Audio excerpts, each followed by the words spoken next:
اعوذ باللہ من الشیطان الرجیم بسم اللہ الرحمن الرحیم۔ معزز سامعین گرامی، ایک دفعہ ایک نئے سبق کے ساتھ دوبارہ آپ کی خدمت میں حاضر ہیں۔ میں امید کرتا ہوں پچھلے سبق کو آپ نے بڑی اچھی طرح سے یاد کر لیا ہوگا۔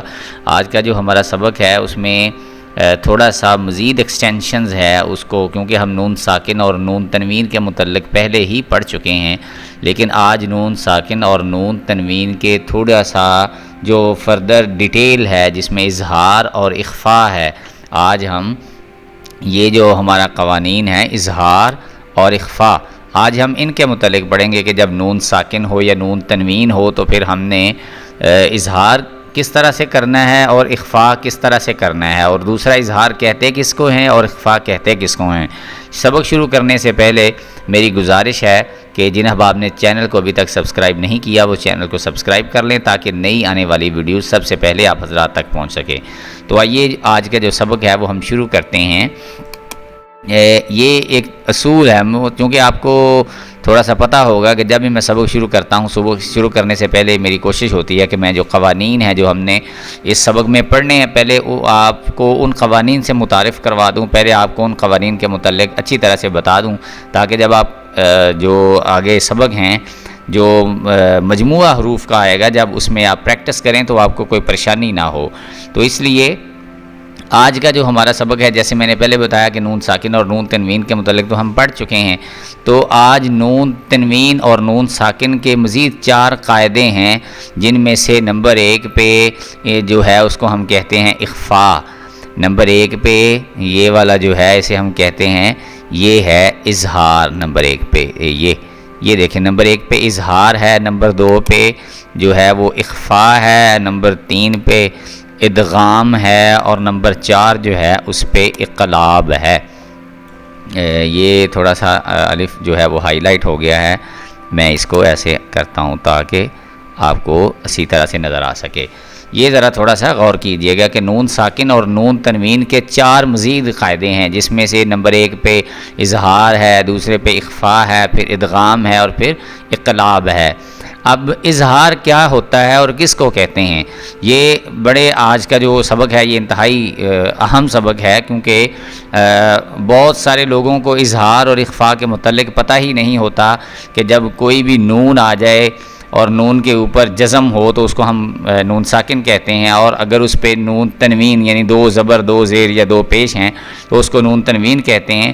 تو لوگوں کو یہ نہیں پتہ ہوتا کہ جب کسی بھی نون پہ یا اس سے پچھلے جو الفاظ ہیں اس پہ تنوین آ جائے یا ساکن آ جائے تو پھر ہم نے اس کو کس شکل میں جو ہے وہ اظہار کر کے پڑھنا ہوتا ہے، اور کون سی شکل ہے جس میں ہم نے اس میں اخفاء کر کے پڑھنا ہوتا ہے۔ تو میں نے بتایا کہ نون ساکن اور نون تنوین کے 4 قاعدے ہیں، اظہار، اخفاء، ادغام اور اقلاب، لیکن آج جو ہے نمبر 1 پہ ہم یہ پڑھ رہے ہیں اظہار والا۔ یہ دیکھیے گا ذرا، اظہار کس کو کہتے ہیں؟ یہ والا جو ہے اظہار کہتے ہیں کہ نون ساکن یعنی نون تنوین کے بعد حروف حلقی میں سے کوئی حرف آ جائے تو اظہار ہوگا۔ اب اظہار کیا ہوتا ہے؟ اب حروف حلقی کا آپ کو پہلے ہی میں بتا چکا ہوں کہ حمزہ ہا، اور یہ لکھے بھی ہوئے ہیں یہ والے حمزہ ہا عین ہا غین خا۔ اگر حمزہ ہا عین ہا غین خا میں سے کوئی حروف آ جائے تو اس کو ہم حروف حلقی کہتے ہیں، اور یہ اصول یہ ہے کہ نون ساکن یا نون تنوین کے بعد اگر کوئی حروف حلقی میں سے آ جائے تو وہاں ہم نے کیا کرنا ہوتا ہے؟ اظہار کرنا ہوتا ہے۔ اظہار کا کیا مطلب ہے؟ یعنی ہم نے نون ساکن اور نون تنوین میں غنہ نہیں کریں گے، یعنی نون ساکن ہو، نون پہ جزم آ جائے یا نون تنوین اس پہ 2 زبر 2 زیر پیش ہوں تو اس پہ ہم نے غنہ نہیں کرنا ہوتا۔ اب غنہ کیا چیز ہے یہ میں جیسے ہی آگے آتے ہیں میں آپ کو بتاتا ہوں۔ اب یہ تھا ایک جو قانون تھا کہ جب اظہار آ جائے، یعنی اظہار جو ہے وہ نون ساکن اور نون تنوین کا جو قاعدہ ہے اظہار کس کو کہتے ہیں کہ جب نون ساکن یا نون تنوین کے بعد حروف حلقے میں سے کوئی آ جائے تو اس کو اظہار کہتے ہیں۔ اور اظہار کا کیا مطلب ہے کہ اس میں ہم نے غنہ کرنا ہوتا ہے۔ آگے دوسرا جو قانون ہے اس میں آپ دیکھیں، یہ ہے دوسرا قانون اخفاء۔ اخفاء کیا چیز ہے؟ اخفاء کہتے ہیں کہ نون ساکن یا نون تنوین کے بعد حروف اخفاء میں سے کوئی حرف آ جائے، یہ ہے اخفاء جی۔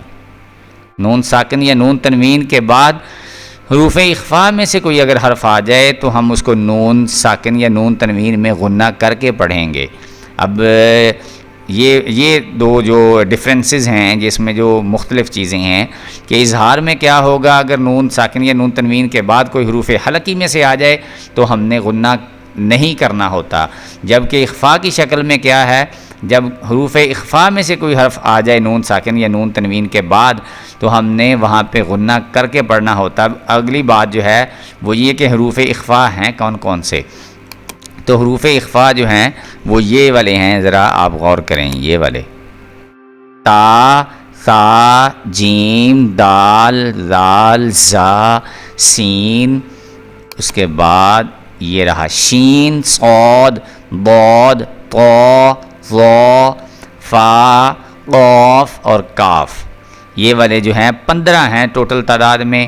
یہ 15 آپ کو حروف یاد ہونے چاہیے، یہ والے 15 حروف ہیں جو حروف اخفاء ہیں، اور جو حروف حلقی ہیں وہ 6 ہیں، وہ یہ والے حروف حلقی 6 ہیں جو آپ حضرات کو یاد ہونے چاہیے۔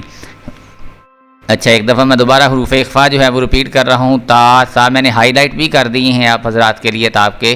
اب یہ آپ نے کرنا اس طرح سے ہے کہ کوئی بھی پیج لے کے یا کوئی ڈائری لے کے اس میں آپ نے لکھ لینا ہے، تاکہ آپ کو جب بھی ہم اس پہ غنہ کریں تو آپ کو پتہ چل جانا چاہیے کہ اس جو ہم نے قانون پڑھا تھا کہ نون ساکن یا نون تنوین کا، یہ اس کے بعد کیا حروف اخفاء آ رہے ہیں یا حروف حلقی آ رہے ہیں۔ اگر حروف حلقی آ رہے ہوں تو آپ نے غنہ نہیں کرنا ہوتا، اور جب حروف اخفاء میں سے کوئی حرف آ رہا ہو تو پھر آپ نے غنہ کر کے پڑھنا ہوتا ہے۔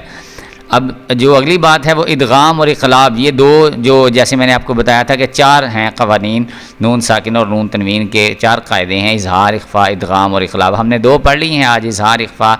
آج یہ جو نچلی لائن ہے یہ والی، اس میں ہم پریکٹس کریں گے۔ پریکٹس کے بعد جب یہ ہمارا اگلا سبق آئے گا، یعنی یہ سبق جو ہم یہ والا پڑھ رہے ہیں یہ والا، اس کے بعد پھر نیکسٹ اگلا سبق، اور جیسے ہی اگلا سبق نمبر جیسے یہ 12 ہے، ہماری اگلی ویڈیوز جو آئیں گی اس میں ہم جو باقی کے 2 قوانین رہ گئے ہیں، ادغام اور اقلاب، اس کے متعلق آپ کو پڑھائیں گے۔ تو آئیے آج کا جو ہم نے قوانین پڑھے ہیں دونوں، آئیے آج ان کی پریکٹس کرتے ہیں۔ یہ دیکھیں نون ساکن آ گیا، نون ساکن، کیونکہ جس نون کے اوپر جزم، یہ والی علامت جو ہے جس کو ہم جزم کہتے ہیں، یہ آ جائے اس کو ہم نون ساکن کہتے ہیں۔ تو اس کے اوپر چونکہ نون ساکن آ گیا ہے، یہ جزم آ گئی ہے، یہ نون ساکن ہو گیا۔ اور اس کے بعد یعنی ہم نے چونکہ بعد میں پڑھا تھا کہ نون ساکن کے بعد، تو نون ساکن کے بعد حروف حلقی میں سے اگر کوئی آ جائے تو ہم نے کیا کرنا ہوتا ہے، وہاں پہ غنہ نہیں کرنا، اور اگر حروف اخفاء میں سے آ جائے تو وہاں ہم نے غنہ کرنا ہوتا ہے۔ اب دیکھیں میم زیر نون من، اب یہ والا جو الف ہے یہ حروف حلقی میں سے بھی نہیں ہے اور حروف اخفاء میں سے بھی نہیں ہے، تو ہم نے پھر اس کو کس طرح سے پڑھنا ہے سنیے گا۔ میم زیر نون من، الف زبر آ، من آ۔ اب دیکھیں من ہم نے کر کے نہیں پڑھا کیونکہ یہ حروف حلقی ہیں، حروف حلقی میں سے کے بعد جو الف ہے یہ آپ کو پتہ ہے، ہم نے پڑھا تھا یہ حروف مدہ میں سے ہوتا ہے، اور اس کو ہم نے کس طرح سے پڑھنا ہے۔ میم زیر نون من، الف زبر آ، من آ، جیم زبر جا، آ جا، لام 2 زیر لن، آ جا لن، من آ جا لن۔ اب دیکھیں اگلا جو قانون آ رہا ہے وہ بالکل آپ جو حرف یہ ہم پڑھیں گے مجموعہ، اس میں یہ دیکھیں ہا جو ہے یہ حروف حلقی میں سے تھا، اور یہاں پہ نون ساکن کے بعد ہا آ گیا ہے، تو پھر ہم نے کس طرح سے پڑھنا ہے، من ہادن، من ہادن، اس کے بعد من علقن، من علقن، من حکیمن۔ اب میں نے اس کے ہجے نہیں کیے ہیں، یہ ہجے آپ پہ چھوڑ رہا ہوں، آپ جوڑ کریں گے۔ تو اس کے بعد اگر کوئی پریشانی ہو تو آپ ہمیں ضرور بتائیے گا، ہم انشاءاللہ آپ کو بتائیں گے۔ یہ دیکھیں من ہادن، من علقن، یہ عین جو ہے یہ حروف حلقی میں سے آ گیا، تو یہاں پہ بھی ہم غنہ نہیں کر رہے ہیں، یہاں پہ بھی جو ہے یہ حروف حلقی میں سے آ گیا، یہاں پہ بھی ہم غنہ نہیں کر رہے ہیں۔ یہی قانون تھا جس کی ہم پریکٹس کی، امید کرتا ہوں آپ ان اسباق کو اچھی طرح سے یاد کریں گے۔ ایک نئے سبق کے ساتھ دوبارہ آپ کی خدمت میں حاضر ہوں گے، تب تک کے لیے اجازت دیں، اپنا بہت زیادہ خیال رکھیے گا۔